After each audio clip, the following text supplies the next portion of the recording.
한 집사님이 그렇게 이야기하시더라고요. 젊은 집사님인데 저보다도 훨씬 젊습니다. 아이고, 제가 카톡으로 뭔가 메일 받은 게 있어서 이것을 이 카톡이 아니라 다른 메일로, 그러니까 아마 스마트폰 메일로 아마 보내는 그런 거였나 보죠. 그것을 보내야 되는데 그게 아니구나. 이제 인터넷 메일로 보내야 됐는데 그걸 못 하겠더라고요. 이렇게 이야기하시는 이야기를 며칠 전에 제가 들었습니다. 무슨 얘기를 하다 그 얘기를 했냐면 지금 우리가 살아가는 어떤 삶의 환경이 너무나 빠르게 변한다는 것을 이야기하다가 제가 그걸 못 하겠더라고요. 그렇게 이야기하는 집사님의 얘기를 들었는데요. 여러분 정말 아마 이 살아가는 삶이 변화하는 속도 측면에서 보면 지금 지구상에서 역대를 이렇게 모든 역사를 통틀어 봐도 아마 우리 대한민국에서 사는 사람만큼 이렇게 빠른 변화 속에서 살아가는 사람이 없을 겁니다. 그러니까 가만히 보면 저희 아버지 같은 경우에는 완전히 어떻게 보면 이조 시대에 살던 분이 지금 이 제4차 산업혁명 시대까지 이어져 온 삶이라고 볼 수 있는 삶인 거죠. 그러니까 어마어마한 격보연의 시대. 사상적으로 말하면은 전근대, 근대. 그다음에 포스트 모던이라고 그러죠. 후기의 현대. 이건 한 두 세대, 세 세대 이렇게 건너가야 될 것들이 최소한 한 세대 이상 건너가야 될 것들이 그냥 한 사람의 생애 속에서 그대로 겹쳐져서 살아가고, 그래서 살아가는 모양 자체가 아예 바뀌어져 버리고 적응하기 힘든 어떤 그러한 삶 속에서 우리가 지금 대한민국의 사람들이 살아가고 있죠. 그러면서 여러분 한 4, 5년 전에만 통하던 4, 5년 전에 통하던 우리들의 어떤 이런 삶의 상식들도 지금 오게 되면은 이게 상식에서 뭔가 벗어나는 듯한 그러한 모습들을 보게 되거든요. 그러니까 제가 정말 제일 뼈저리게 느끼는 것은요, 지금 젊은 사람들의 어떤 이런 사회적인 어떤 분위기와 제가 젊었을 때, 제가 익숙하게 살아가는 사회적인 어떤 분위기를 비교해 볼 때 제일 큰 격세지감을 느끼는 게 뭐냐면 희생에 대한 이 인식이라 그럴까요? 희생에 대한 인식입니다.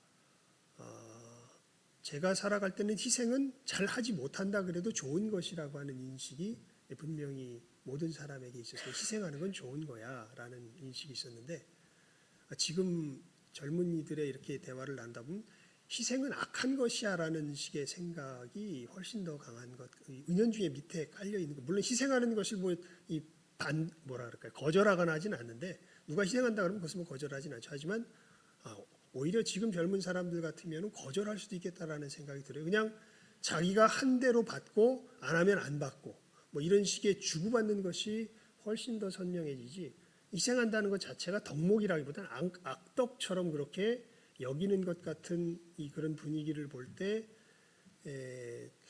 참 우리가 살아가는 삶의 어떤 이런 환경이 그런 부분에 있어서는 많이 바뀌었구나라는 것을 느끼게 됩니다. 왜 이런 이야기를 하냐면, 여러분 이렇게 4, 5년 전만 해도 통하던 것들이 이렇게 변해가는데, 우리가 삶의 나침판으로 삼고 살아가는 이 성경은 도대체 몇 년 전 얘기입니까?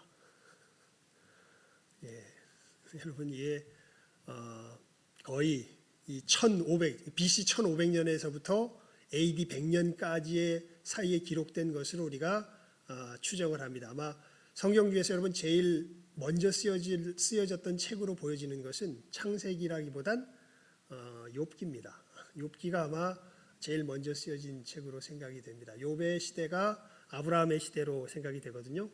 창세기, 출애굽기, 레위기, 민수기, 신명기, 오경은 모세가 우리가 쓴 것으로 생각을 합니다. 그래서 아마 제일 처음 쓰여졌던 책으로 말하면 아브라함 시대 때 쓰여졌을 욥기가 제일 처음 쓰여졌을 거라고 생각이 되고요. 그 다음에 제일 마지막에 쓰여졌을 것이 아마 요한복음 아니면 요한계시록이겠죠.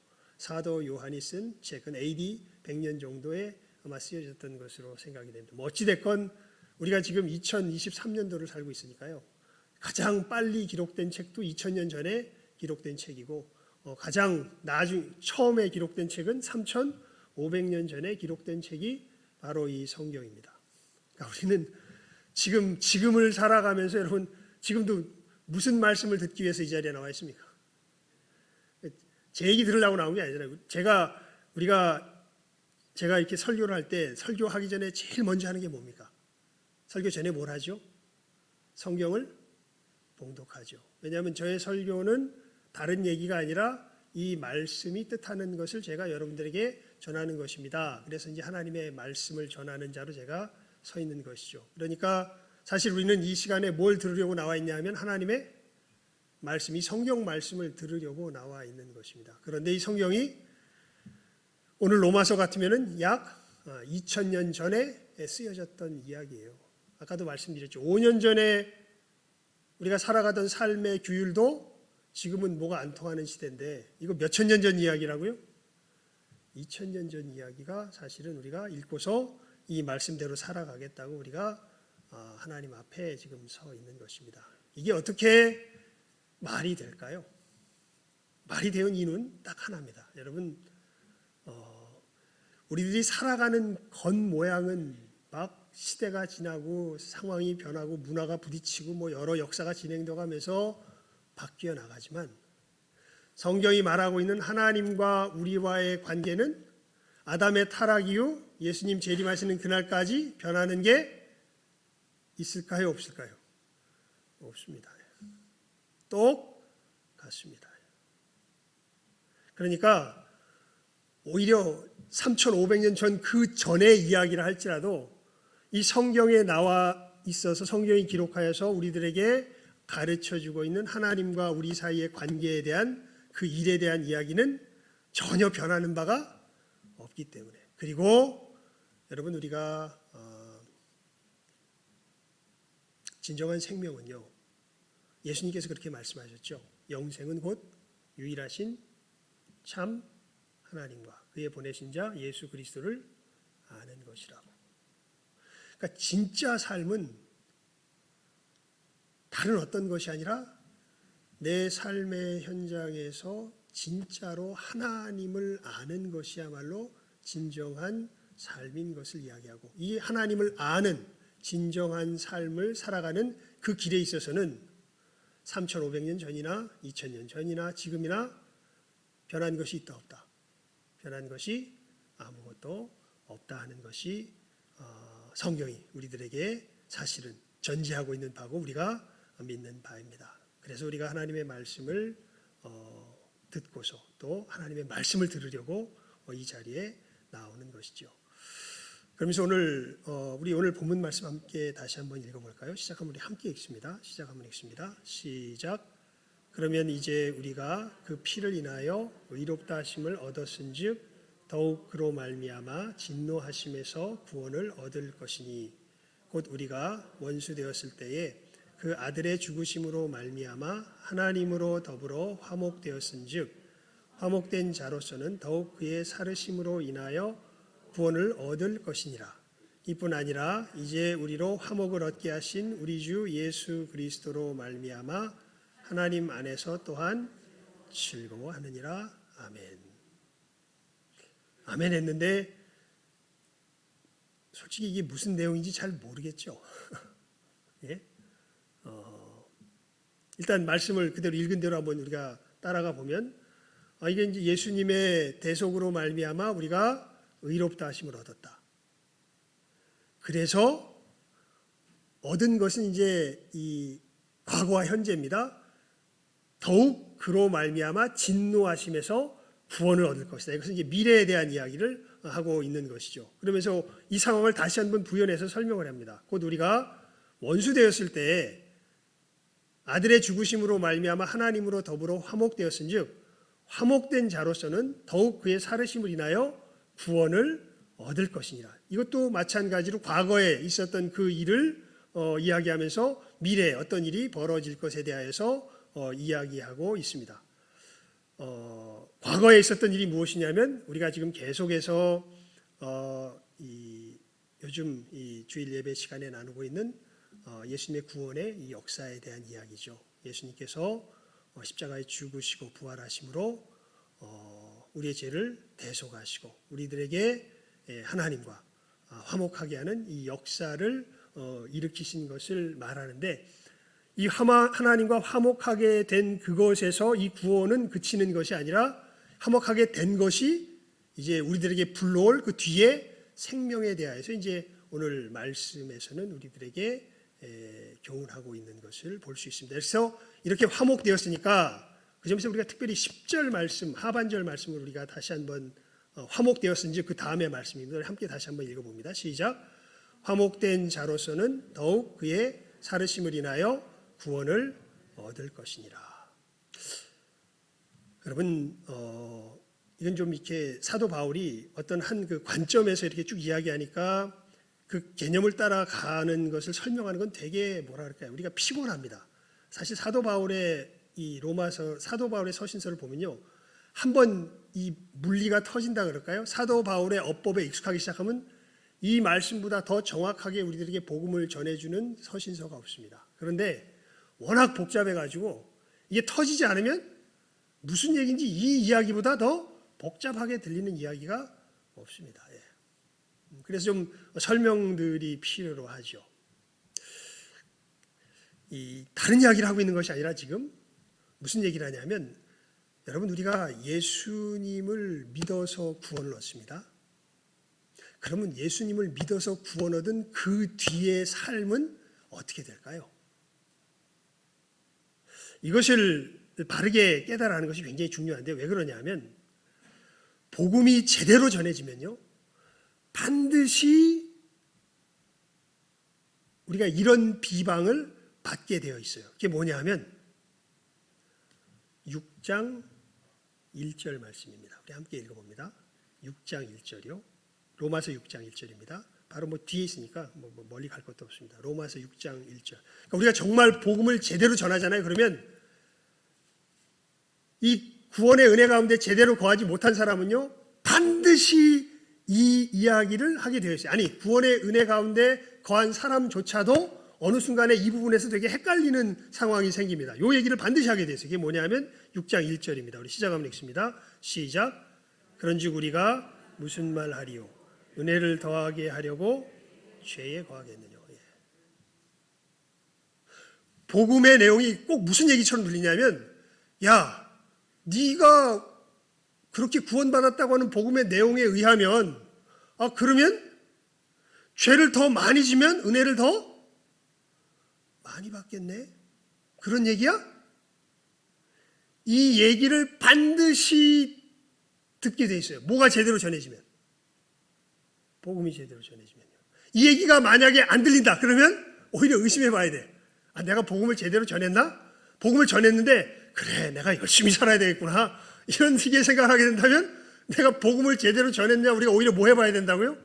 의심해 봐야 돼요. 왜냐하면 복음이 제대로 전해지면, 야, 뭐? 아니, 어떻게 그렇게 구원을 받아? 그러면은 은혜를 받으려면 죄를 더 져야 되는 거야? 그런 식의 이야기가 복음이 제대로 전해지면 반드시 나오게 되어 있는 것입니다. 그래서 여러분, 제가 요즘은 잘 안 읽어드렸었는데요, 예전에 제 초창기에 많이 읽어드렸던 철로역정의 대화 이야기 여러분 기억나시나 모르겠어요. 무지와 크리스찬의 대화에 대해서 제가 여러 번 소개를 해드렸었죠. 철로역정은 잘 아시죠? 천성을 향하여 나아가는 기독도, 그가 나아가면서 맞는 수많은 역경과 난관들을 믿음 가운데 헤치면서 기어이 천성에 이르게 되는 우리들의 믿음의 순례 여정을 이제 그려낸 것이 철로역정 아닙니까? 거기 보면 거의 이제 천성에 다 달아서요, 마법의 땅이라는 데에 이제 크리스찬이 이제 지나가게 됩니다. 마법의 땅. 거기는 지금 여러분들의 상태랑 비슷한 데예요. 거기는 졸려요. 네. 진짜로 그래요. 여기 보면 존다 그랬어요. 거기 마법의 땅 지나가면서 그때 크리스찬과 소망이 이제 둘이 같이 가는데, 크리스찬이 소망한테 경고를 줘. 야, 여기가 우리 틀림없이 좋은다. 그래서 졸지 않기 위해서 구원에 대한 이야기를 우리가 함께 나누면서 나아가야 된다 하면서 이제 졸지 않으려고 이제 구원에 대해서 이제 서로 막 이야기를 하면서 나아갑니다. 그런데 마침 가다가 누구를 만나냐면 무지라고 하는 사람을 만나요. 무지. 예, 무지. 이름이 참 재밌죠. 무지. 아무것도 몰라. 예.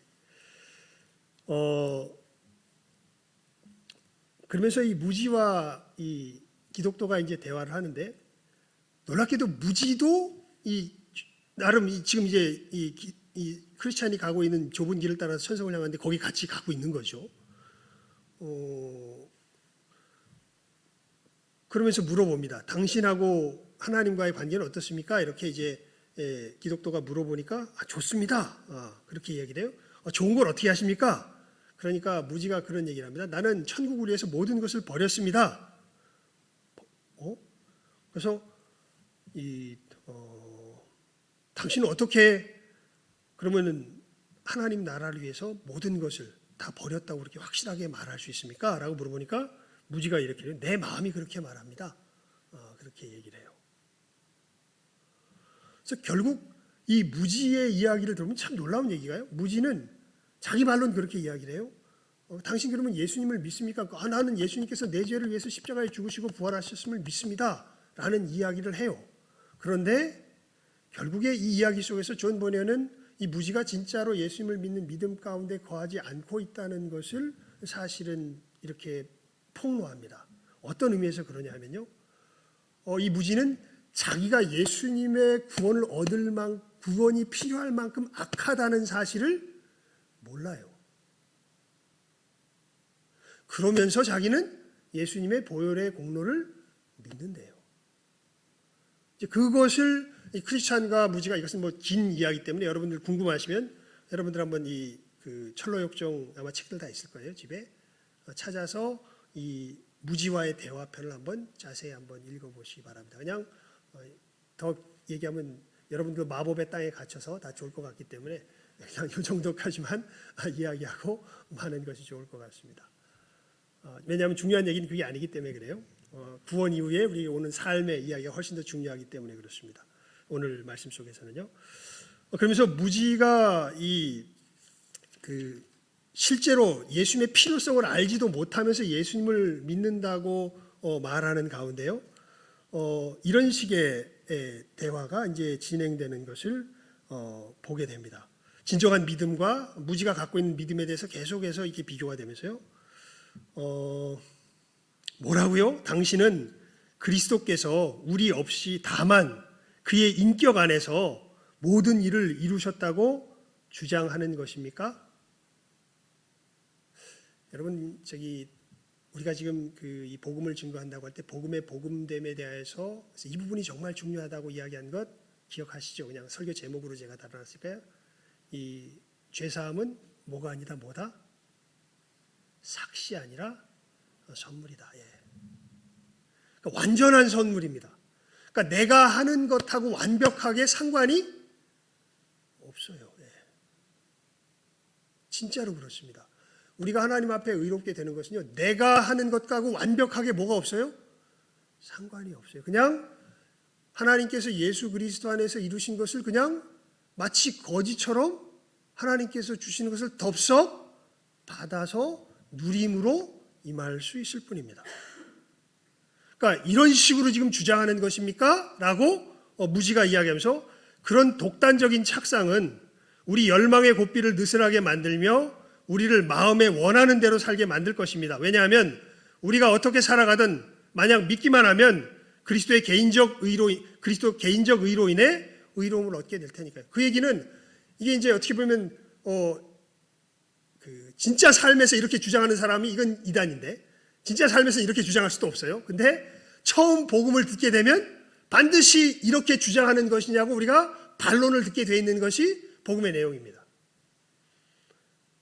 그래서 왜냐하면 우리가 의롭게 된 것은 무엇과는 전혀 상관없이 우리 자신과는 전혀 상관없이 누구의 온전한 공로로 예수 그리스도의 온전한 공로로 우리가 구원받게 되기 때문에 그렇습니다. 그러면 이 얘기를 듣는 순간 진짜 예수님을 영접하지 못한 사람은요 반드시 이야기를 하게 돼 있어요. 뭐냐 하면 그렇게 우리가 구원받으면 우리는 막 살아도 되겠네요. 그건 막 살라는 이야기입니까? 라는 이야기로 반드시 예수님을 믿지 않는 사람, 진짜 영접하지 않는 사람은 반드시 이 얘기로 넘어가게 돼 있어요. 그래서 아까 우리 6장 1절 다시 한번 읽어볼까요? 로마서 6장 1절입니다. 시작 한번 읽습니다. 시작. 그런즉 우리가 무슨 말 하리요? 은혜를 더하게 하려고 죄에 거하겠느냐. 그러니까 이제 사도 바울이 이 얘기를 알고 있는 거죠. 여러분 로마서를 폈으니까 로마 3장 8절입니다. 7절과 8절 비슷한 이야기예요. 시작 한번 읽습니다. 시작. 그러나 나의 거짓말로 하나님의 참되심이 더 풍성하여 그의 영광이 되었으면 어찌 나도 죄인처럼 심판을 받으리요. 또는 그러면 선을 이루기 위하여 악을 행하자 하지 않겠느냐. 어떤 이들이 이렇게 비방하여 우리가 이런 말을 한다고 하니 저희가 정죄받는 것이 옳으니라. 그러니까 복음을 전했더니 야 그럼 네 얘기는 선을 이루기 위해서 뭘 하라는 얘기야? 악을 행하라는 얘기야? 그러면은 선이 더 임한다. 이게 무슨 얘기냐면 죄가 더한 곳에 뭐가 더 넘치기 때문에 은혜가 야 그러면 죄가 요만하면 은혜가 요만큼이매요. 죄가 이만하면 은혜가 얼만큼 임할까? 이만큼이매. 야 그러면 은혜를 많이 받으려면 뭘 많이 저질라는 소리예요? 죄를 많이 저질라는 소리야? 너희들 그렇게 말하는 거야? 이런 오해를 듣는 게 뭐가 제대로 전해졌을 때라고요? 복음이 제대로 전해졌을 때. 진짜 예수님을 영접하지 못한 사람이 복음의 내용을 어떻게 보면은 이 세상 사람의 어떤 관점에서 듣게 되면 반드시 복음의 내용은 이렇게 들리게 되어 있습니다. 여러분, 그래서 크리스찬이 거기에 대해서 이렇게 이야기를 해요. 당신의 이름처럼 참 무지하군요. 당신의 그 대답이 이를 입증해 줍니다. 당신은 의로움을 주는 의가 어떤 것인지 또 어떻게 하면 믿음으로써 당신의 영혼을 하나님의 무서운 진노로부터 구할 수 있는지 모르고 있군요. 예, 당신은 이 그리스도의 의를 믿는 믿음의 참 구원적 힘에 대해서도 모르고 있습니다. 그 힘은 우리 마음을 그리스도 안에서 하나님께 굴복하게 만들며 그의 이름과 그의 말씀, 그의 길과 백성을 사랑하게 합니다. 당신은 무지하게도 이런 생각을 전혀 하지 못하시는군요. 예. 여러분 이게 무슨 얘기냐면 정말 이렇게 나를 은혜 가운데 구원하시는 하나님의 그 은혜를 받으면 그 은혜가 우리의 마음을 어떻게 한다는 얘기일까요? 변화시킨다는 이야기입니다. 예. 근데 이 무지는 그냥 어떤 한 과정만 있죠. 내가 복음이 전해지면 거기서 이 복음에 어떻게 반응해야 되는 과정만 있어. 그냥 그래서 그러면 죄가 더한 곳에 은혜가 더했다고? 그냥 믿기만 하면 된다고? 그럼 나 믿어. 그럼 이제 이제 죄가 다 사해진 거네? 더 큰 은혜를 받으려면 더 큰 죄가 필요하다고? 그럼 더 큰 죄를 져야지. 여러분, 예수님께서 우리를 구원하셨다고 했을 때 그 구원의 역사는 그래서 이제 사도 바울이 6장에서 그런 이야기를 하죠. 이 거저 주신 그 선물의 이 실체 내용이 뭐냐면 우리로 죄에 대하여 어떻게 하고 죽고 하나님께 대하여 살게 하는 그 권능이 우리에게 뭘로 주어졌다는 거예요. 선물로 주어졌다는 거지. 그냥 내가 아무렇게나 막 살아도 되는 그 삶이 선물로 주어진 것이 아니죠. 그러니까 진짜 예수님을 믿는 사람들, 진짜 자기가 하나님 앞에 죽을 수밖에 없는 죄인이고 자기의 힘으로는 진실하게 하나님을 섬기는 그 삶이 내 삶 가운데 내 노력 속에서 털끝만치도 임할 수 없다라는 것을 안 사람들, 그 사람들이 188장 부르면서 주님 앞에 나아가는 거죠. 빈손 들고 앞에가 십자가를 붙듭니다. 그때 하나님께서 예수 그리스도 안에서 그 의, 진짜 하나님을 섬길 수 있는 그 의를 뭘로 주신다고요? 내 과거의 행위와 내가 하나님 앞에 어떻게 했는가에 구애받지 않고 온전히 예수 그리스도께서 행하신 온전히 그것을 의지하여서 나에게 거저 선물로 그 의를 주신다는 것이 바로 복음의 내용이요, 하나님께서 예수 그리스도 안에서 우리 모든 인류를 향하여 주신 구원의 약속이 되는 것이죠. 여러분, 그렇게 우리가 선물로서 의를 받아서 하나님과의 관계가 회복되면요, 그 다음부터 이 사람은 어떤 삶을 살게 될까요? 라는 것에 대해서 이야기하고 있는 게 오늘 말씀이에요. 그 이야기를 이렇게 표현한 거죠. 이제 우리가 그 피로 인하여 의롭다 하심을 얻었은즉 더욱 그로 말미암아 진노하심에서 구원을 얻을 것이고, 이제 더욱 진노하심에서 구원을 얻을 것이, 이게 이제 우리가 앞으로 살게 될 삶을 이야기하는 것이고, 이것이 10절에서는 화목되었은즉 화목된 자로서는 더욱 그의 살으심을 인하여 구원을 얻을 것이니라. 앞으로 미래에 하나님과 화목된 자로서 하나님께서 우리에게 어떠한 일들을 행하실 것을 이제 구원이라는 말로 표현했는데, 이것을 이것만 얘기하기엔 뭔가 조금 부족해요. 그래서 11절에 이게 덧붙이는 겁니다. 이뿐 아니라 이제 우리로 화목을 얻게 하신 우리 주 예수 그리스도로 말미암아 하나님 안에서 또한 뭐하느니라? 즐거워하느니라. 예.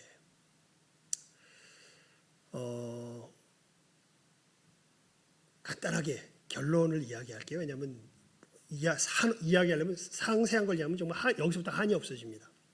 하지만 간단한 걸 이야기하면 단순합니다. 뭐냐면요, 아까도 말씀드렸던 그것입니다. 여러분, 우리가 예수 그리스도를 믿어서 이제 구원을 얻게 되잖아요. 그러면 단순히 천국 갈 티켓을 따놓는 정도가 아니라, 예전에는 우리가 구원을 이 정도까지만 생각했거든요. 많은 우리 믿음의 선배들이요, 진짜로 이 땅 위에서 하나님을 경외하며 살아갈 그 마음의 힘을 하나님께서 주십니다. 이것도 뭐로 올까요? 선물로 와요. 예, 선물로. 은혜로 와요. 은혜로. 이 다음은 제가 자주 여러분들에게 소개해드렸던, 아마 제일 선명한 게 이 리스트로벨이 썼던 이 책에서의 저드라고 하는 목사님의 이야기가 아마 제일 좋은 예가 될 것 같습니다. 그러니까 이 저드라고 하는 마약 중독자였죠. 이 사람이 정말 마약에 중독되어서 자기 목숨이 위태할 지경이 돼서 그때 정말 SOS 보내듯이 하나님 앞에 기도합니다. 하나님, 저 좀 어떻게 해주세요. 저 좀 살려주세요. 그랬더니 이 저드가, 하나님께서 저드에게 응답하시면서 교회로 이 사람의 발걸음을 인도하시고, 이 교회에 들어가게 된 후에 예수님을 만나게 되고 구원을 얻게 됩니다. 그렇게 구원을 얻게 되어서 이제 완전히 180도 사람이 마약 딱 끊어버리고 이 정말 누구보다도 그리스도인다운 모습으로 살아가게 되죠. 그 모습을 이렇게 사실은 이야기합니다.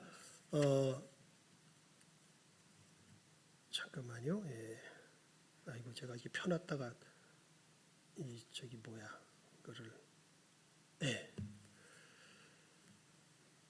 저들은 하나님의 은혜에 한없이 감사해서 본격적으로 그리스도인의 삶에 뛰어들었다. 그리스도교 캠프에 참석해서 찬양 사역자들 만나고는 기독교 록밴드에서 베이스 기타를 연주하고 기독교 대학에 진학해 목사가 될 준비를 하고 그리고 며칠씩 금식하고 끊임없이 기도하고 노숙인들을 섬기고 바지와 셔츠와 신발 하나만 남기고 재산도 다 나눠주고 그렇게 이제 살아가니까 사람들은 제게 성숙한 그리스도인이라고 말하곤 했습니다.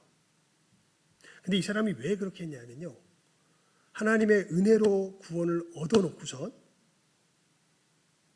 내가 초인적인 그리스도인이 되어 계속 그분께 점수를 따야 하나님이 나를 인정해 주실 거라는 그런 의도 속에서, 그런 생각 속에서 이렇게 며칠씩 금식도 하고 끊임없이 기도도 하고 뭐 모든 재산을 털어서 노숙인들을 섬기고 이렇게 했던 거죠. 그래서 이런 얘기를 합니다. 예수님이 제 빚을 다 갚아주셨는데 저는 왠지 예수님 은혜 가운데서 이제 구원의 삶에 들어왔으면서도 예수님이 제 빚을 다 갚아주셨는데 저는 왠지 그분께 도로 갚아야 할 것 같았어요. 하지만 아무리 섬기고 기도하고 희생해도 늘 부족했다는 거예요. 그러니까 어떻게 했을까요? 예수님의 은혜를 모르진 않고 내가 하나님을 섬겨야 된다는 건 아는데 계속 섬기고 희생했는데도 할 때뿐이지 하고 나면 늘 부족해. 그러니까 어떻게 할 것 같아요? 더 하는 거죠. 항상 미달이라는 생각이 들었습니다. 그러면서 이제 그 미달이라는 생각이 어디에까지 미치게 되냐면 제가 가짜처럼 느껴지더군요. 딱 마지막 행위만큼 제가 착해 보였는데 그 마지막 행위라는 게 늘 부실했으니까요. 예.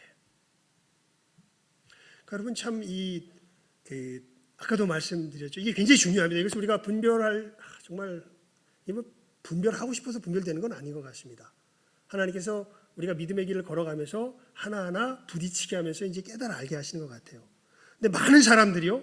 그래서 우리 이제 언제 제일 잘 드러나냐면 우리가 기도할 때 제일 잘 드러나요. 하나님 앞에서 기도할 때 보면 이 사람이 정말 하나님의 은혜를 깨달아 알고 기도하는 사람인지 아니면 아직도 구원 안 받은 건 아닌데 아직도 하나님 앞에 자기의 열심 속에서 점수를 따야 하나님께서 나를 인정하실 것처럼 그렇게 믿으며 살아가고 있는 사람인지 그 사람들은 딱 이 상태에 들어가게 됩니다. 뭔가 내 희생이 늘 부족해요. 그래서 항상 미달이라는 생각이 들어요. 그리고 오히려 이런 미달이라는 생각이 들어야 어떤 면에서 좀 안심하기도 합니다. 내가 그만큼 열심히 하고 있다라는 반증이 되기 때문에. 예. 이것이 바로 수많은 그리스도인들을 가누는 행위의 덫이지요. 경직된 종교. 하나님을 즐겁게 해드리려고 모든 규율을 완벽하게 지키고 나만큼 열심히 노력하지 않는 사람들을 정죄하는 겁니다.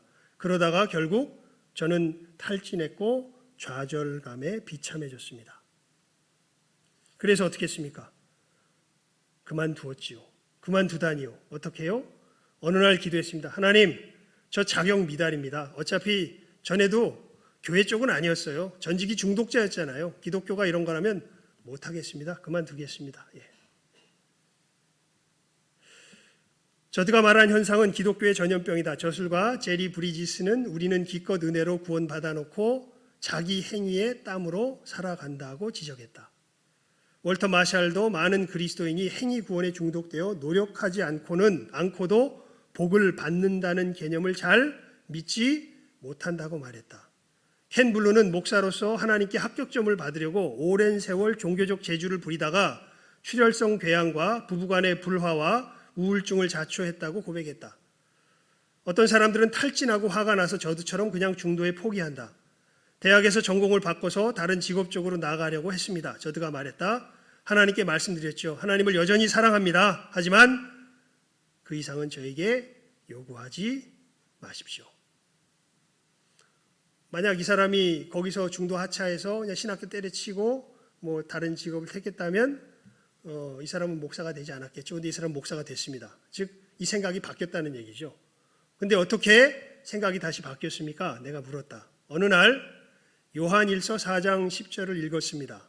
사랑은 여기 있으니 우리가 하나님을 사랑한 것이 아니요 하나님이 우리를 사랑하사 우리 죄를 속하기 위하여 화목제물로 그 아들을 보내셨습니다.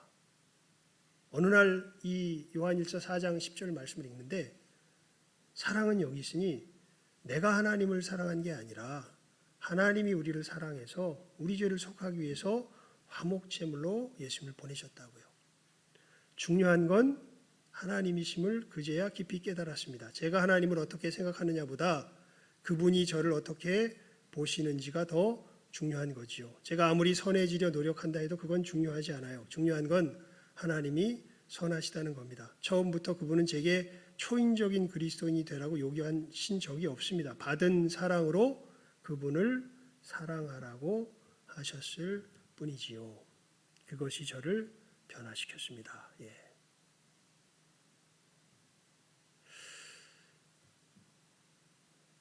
여러분, 그래서 이 부분에 대해서요, 어떻게 보면은 철로 역정은 상당히 우리가 잘 익숙하지 않은 말로 그런 걸 표현합니다.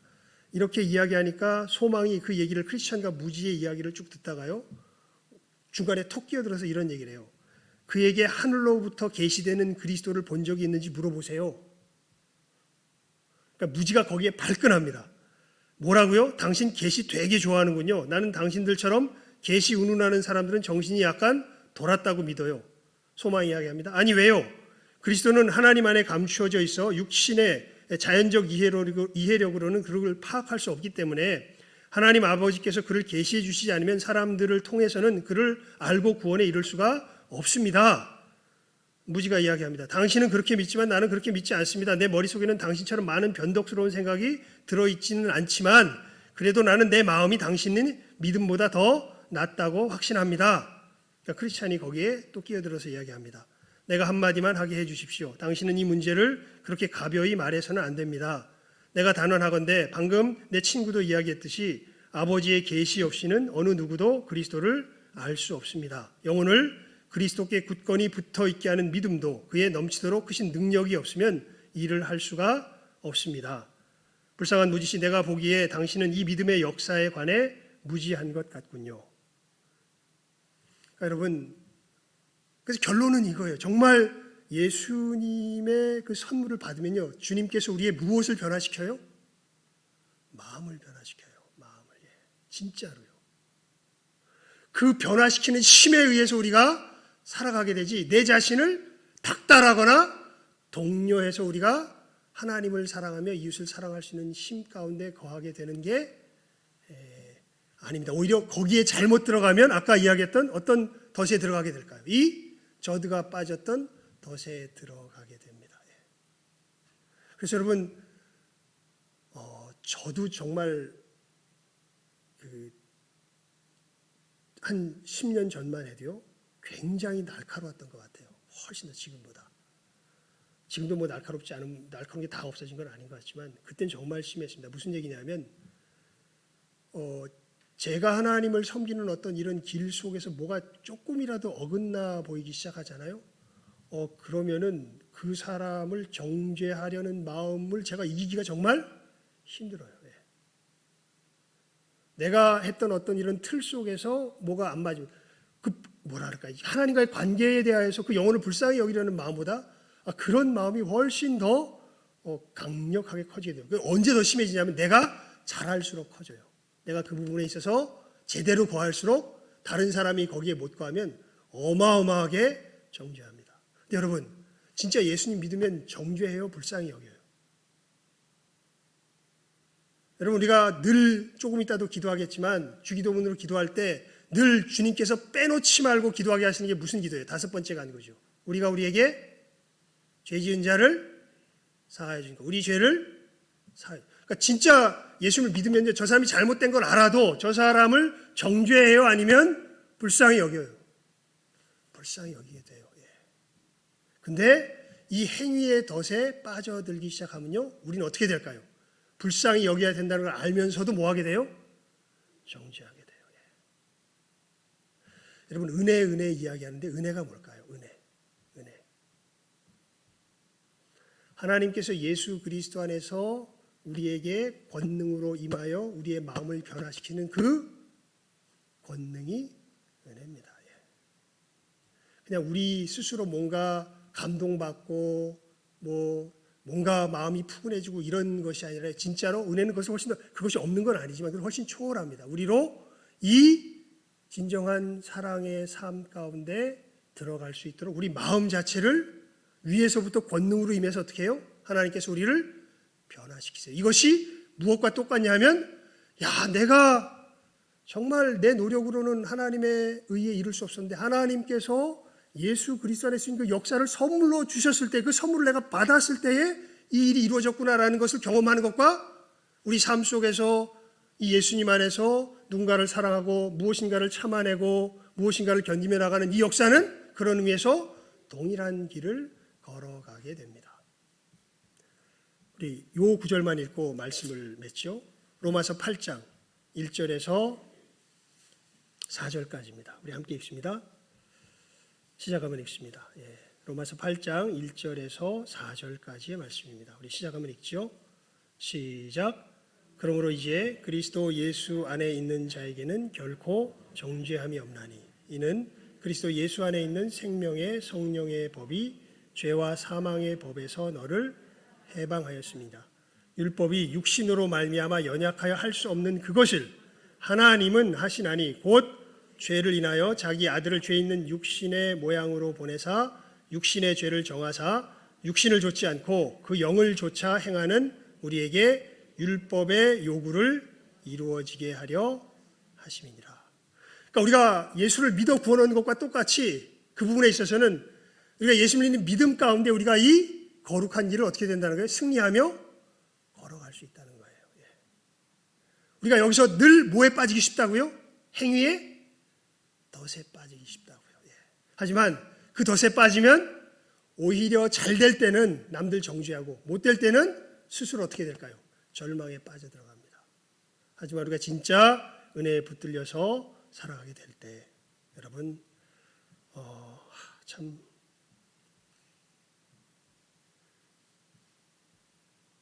기도할 수밖에 없게 되는 것 같아요. 그럴 때는. 왜냐하면 하나님께서 보여주시는 길이요. 말씀 속에서 무엇인가 눈앞에는 어른어른하는데 실제로 내가 내 어떤 그 어른어른한다고 내 속에서 뭔가를 끄집어내서 걸을 수 있는 길은 아니에요. 진짜로 그렇습니다. 사랑하라 사랑하라 하지만요. 그 사랑해야 된다는 걸 알지만 내 속에서 사랑이 안 나와요. 진짜로 그렇습니다. 인내하라 인내하라 하지만 내 속에서 진짜 인내가 안 나옵니다. 내 속에서 나오면 이가 갈려요.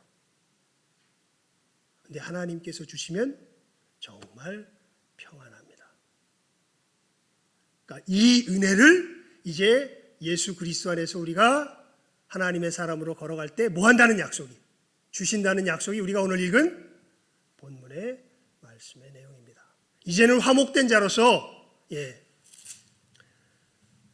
더욱 그의 살으심을 인하여 무엇을 얻을 것이라고요? 구원을 얻을 것이라고요. 그래서 구원이라는 말을 쓰는 거예요. 이 점에서 보면 우리는 어떻게 보면 우리 삶 속에서 늘 무엇이 필요하냐 하면 구원이 필요합니다. 왜냐하면 진실하게 보면 우리는 다 알아요. 말씀 속에서 개념은 잡혀요. 그래 사랑해야지. 인내해야지. 아무리 나를 정죄해도 내가 이겨내야지. 그런데 무엇으로 와닿질 않냐 하면 능력으로 와닿질 않아요. 능력으로. 이건 누구에서 끄집어낼 수 있는 게 아니라 내 안에서 끄집어낼 수 있는 것이 아니라 누구에게로부터 임해야 되는 거예요. 하늘로부터 임해야 되는 거예요. 내가 예수를 믿어도 한 삶의 순간에서 이 상황이 닥치면 내 속에서 끄집어낼 수 있는 것이 아니라 어디로부터 임해야? 하늘로부터 임해야 이 길을 걸어갈 수 있는 거예요. 그래서 이것을 자기 속에서 끄집어내려고 하다가 누가 탈진한 거예요. 제가 아까 읽어드렸던 얘기 속에서. 저드가 탈진한 거예요. 그래서 아이고 나 더 이상 못하겠습니다. 하나님 포기입니다. 그러다가 야 이 바보야. 내가 언제 너한테 그렇게 하라 그래디. 그냥 나를 바라봐라. 못하겠으면 잠시 머물러 있어라. 그리고 내가 주면 그때 가면 된다. 그러네요 하나님. 하나님께서 나에게 그런 삶을 요구하셨지 나를 억지로 쥐어짜는 삶을 요구하신 건 아니었네요. 이것을 깨달아 알고서 이 사람이 다시 어느 길로 들어가게 돼요? 목회자의 길로 걸어가게 돼요. 이 은혜를 알기에 하나님을 신뢰할 수 있게 돼요. 진짜로 자기 삶 속에서 진짜 믿음의 사람들은 이 하나님을 모르면 늘 불안하고 초조해요. 왜냐하면 계속해서 내가 수리해야 되고 보수해야 되고 뭔가 모자란 걸 채워내야 되기 때문에 여러분 그렇게 해서는 불안해서 못 삽니다. 하나님 앞에 불안해서 못 살아요. 예수 그리스도께서 다 이루셨습니다. 믿으십시오. 그리고 내가 모자란다고 너무 뭐라 그러지 않으세요. 오히려 그래서 야고보서에 이야기하잖아요. 부족하면 후히 주시고 뭐하지 아니하시는 꾸짖지 아니하시는 하나님께 뭐하라고요? 기도하라고요. 그러면 어떻게 된다고? 주신다고. 네 속에서 그렇게 애쓸 거 없다고. 여러분 이 구원의 하나님을 더욱더 신뢰하실 수 있기를 바랍니다. 여러분의 그 모든 수고의 손 애쓴 건 알아요. 정말 어떻게 보면 귀해요. 왜냐하면 이걸 애써 보면서 내가 은혜가 필요하다는 걸 더 알게 돼요. 여러분 하지만 그렇게 해서는 우리가 하나님께서 있는 평강을 제대로 누리지 못합니다. 이 하나님의 은혜를 더욱더 의지하며 또 제대로 신뢰하며 주님 주시는 힘을 힘입어서 이 믿음의 걸음을 한 걸음 한 걸음 걸어갈 줄 아는 이 생명을 누리며 걸어갈 줄 아는 이 시간 함께하는 우리 모든 귀한 영혼들 다 될 수 있기를 주님의 이름으로 축원을 드립니다. 기도하겠습니다. 하나님 아버지, 저희들이 이 시간에 우리가 예수님의 이름으로 구원을 얻었지만 또 구원 얻은 후에 그 삶도 우리가 예수님을 믿음으로 구원 얻은 것 같이 그 믿음 가운데서 하나님께로부터 임하는 이 생명을 하나하나 받아 누리며 살아가는 삶인 것을 하나님이여 저희들 오늘 이 말씀을 통하여서 분명하게 알 수 있게 하여 주시기를 간절히 소원합니다. 하지만 걸어가는 길을 볼 때 우리들 이것을 머릿속으로 명확하게 알아서 걸어가기보다는 우리 인생 속에서 여러 번 시행착오를 겪는 가운데 그렇구나, 참으로 내가 하나님 앞에 기쁨으로 살아가는 이 삶조차도 사실은 나의 분투가 아니라 하나님께로부터 오는 은혜구나라는 것을 참으로 이 시행착오 속에서 배우게 되는 것 압니다. 하지만 간절히 구하오니 하나님, 이 은혜 가운데 제대로 거할 수 있는 우리 모든 귀한 심령들 되게 하여 주시옵소서. 주님을 섬기며 살아가는 그 삶이 하나님이여 마음속에서 고통과 참으로 쓰라림이 아니라 여러 어려움과 환난이 있어도 그 가운데서 이 은혜를 주시며 이 진정한 삶을 살게 하시는 하나님의 풍성함 때문에 마음속에서 기뻐하며 감사하며 감격하며 찬송하며 걸어갈 줄 아는 귀한 복된 삶을 누리며 살아가는 우리 모든 귀한 심령들 다 되게 하여 주시기를, 정말 오늘 말씀 가운데 약속하여 주신 이 구원의 생명을 우리의 삶의 현장에서 누리며 살아갈 줄 아는 우리 모든 귀한 영혼들 다 되게 하여 주시기를 간절히 바라옵고 소원하오며 축복하오며 모든 것 예수님의 이름으로 기도드리옵나이다. 아멘. 우리 예배 후에 우리 구역장 모임 모이도록 하겠습니다. 다른 광고는 주보를 참고하시면 되겠습니다. 그리고 참 이제 다음 루디아죠, 우리 기도 자리 루디아가 또 지켜주시는 거 제가 그걸 광고에다 못 실었네요. 루디아 또 잘 또 충성스럽게 기도의 자리를 지켜주시기를 바랍니다. 이제 우리 다 같이 찬송가 495장입니다. 495장 찬송 드리고 주기도문으로 예배 마치도록 하겠습니다.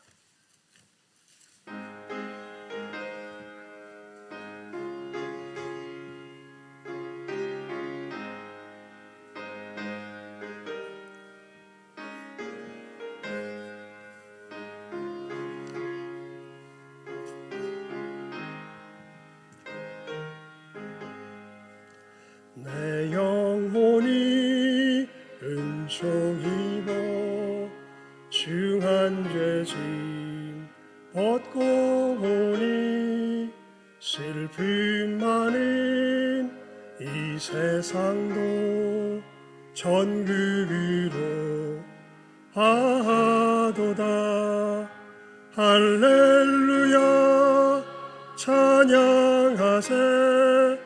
내 모든 죄 사함받고 주 예수와 동행하니 그 어디나 하늘나라.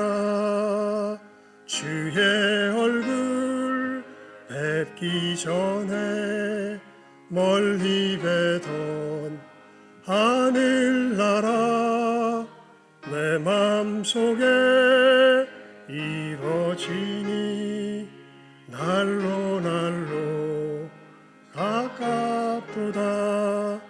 할렐루야 찬양하세. 내 모든 죄 사함받고 주 예수와 동행하니 그 어디나 하늘나라. 높은 산이 거친 들이 조막이나 궁궐이나 내 주 예수 모신 곳이 그 어디나 하늘나라. 할렐루야 찬양하세. 내 모든 죄 사함받고 주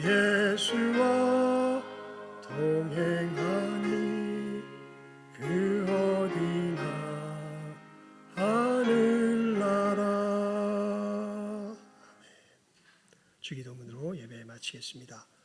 하늘에 계신 우리 아버지여, 이름이 거룩히 여김을 받으시오며 나라의 임하옵시며 뜻이 하늘에서 이룬 것 같이 땅에서도 이루어지이다.